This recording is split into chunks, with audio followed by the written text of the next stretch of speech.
Immersed robot.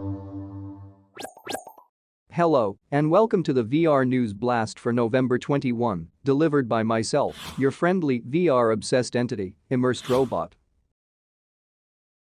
First up, we have the version 23 update for Oculus Quest 2, sporadically rolling out to users now. When connected to a PC via Oculus Link, this update adds the ability to operate the Quest 2, together with a suitable USB 3 cable, up to 90 Hz, rather than 72.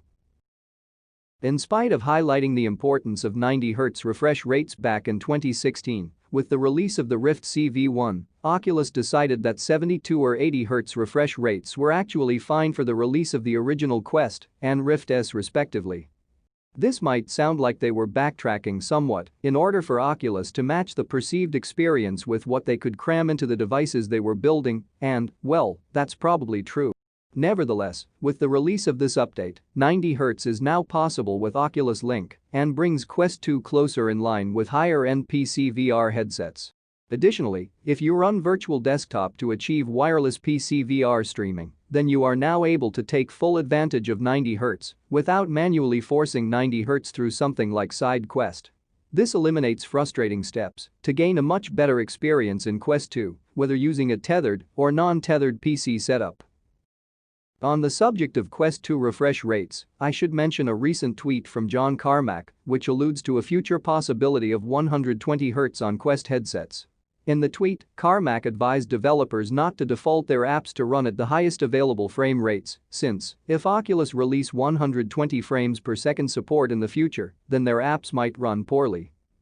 With this, Carmack could simply be talking about backwards compatibility software support on future iterations of the Quest platform, perhaps a Quest 3 and beyond. But the hope is that 120 FPS support might be viable on occasional low-demand Quest 2 titles.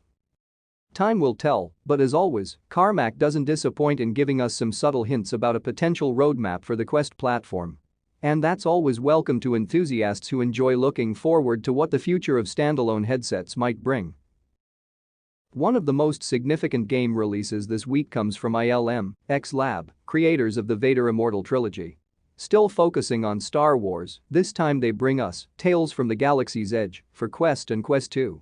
Bringing a little more gameplay into the mix, Tales from the Galaxy's Edge places you as a droid technician who battles Death Gang pirates on the planet Batuu.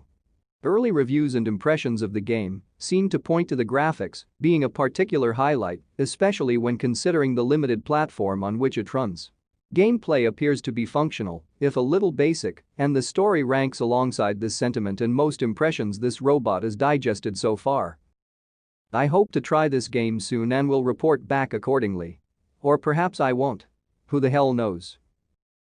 In other Star Wars news, EA has announced 2 upcoming updates for Squadrons. The first update drops on November 25 and includes a new map, Foster Haven, and 4 new components for ships. There's the boost extension kit for fighters and bombers, ion rockets for interceptors and fighters, prototype piercing torpedoes for bombers and fighters, and anti-material rocket turrets for support ships. The next update drops in December and will feature 2 new ships, the B-Wing and TIE Defender. These new ships will include, quote, unique aspects in line with what you'd expect from them, end quote. Creative director of Star Wars Squadrons, Ian Fraser, describes the free updates as, quote, a nice, final thank you gift, end quote. Well, that's pretty much it for this news blast.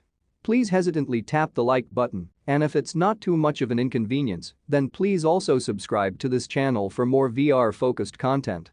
I'll see you all on the flippity flip.